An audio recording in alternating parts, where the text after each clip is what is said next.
ایک اور سوال وہ بھی رشیا کے بارے میں ہی ہے.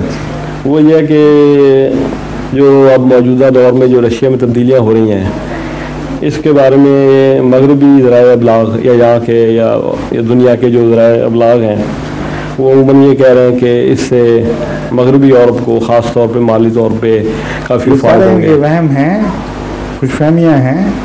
اس کے متعلق میں تفصیلی تبصرہ اس انٹرویو میں بھی کر چکا ہوں جس کا میں نے ذکر کیا ہے. جی جی.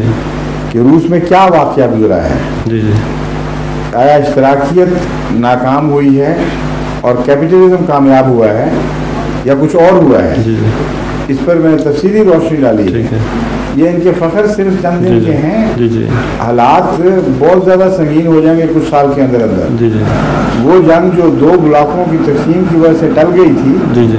اس کے پیدا ہونے کے بہت زیادہ امکانات پیدا ہو گئے ہیں کیونکہ آگے بہت سی جیلسیز، پیٹی جیلسیز چلیں گی.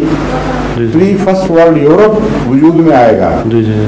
اور ایک دوسرے سے یہ جب مقابلہ کرتے ہیں تو وہی عادت کہ جب ضرورت پڑے تو اپنے بچے کا گوشت بھی کھا جائیں گے. اس وقت یورپین پہ ہرگز رحم نہیں کرتا جس طرح جرمنی نے کیا تھا. تو یہ اس آئندہ کے زمانے میں حالات بتائیں گے آپ کو کہ یہ اتحاد رہنے والا ہے ہی نہیں. روس کو ذرا ہوش آنے دیں آپ. ابھی اس کے پیٹ میں روٹی نہیں ہے. جب روٹی کا انتظام ہو جائے گا تو روس اور قسم کے پرپرزے نکالے گا. جرمنی کو آپ ذرا تھوڑی دیر کے لیے چھوڑ دیں. 2 جرمنی جب اکٹھے ہو جائیں گے اور اقتصادیات میں غیر معمولی توانائی آ جائے گی اس وقت ان کے سیاستدانوں کی ٹون بدل جائے گی.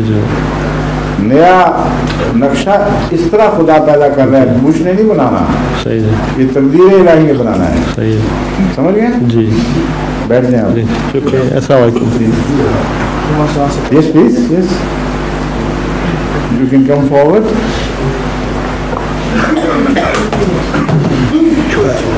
I'll speak.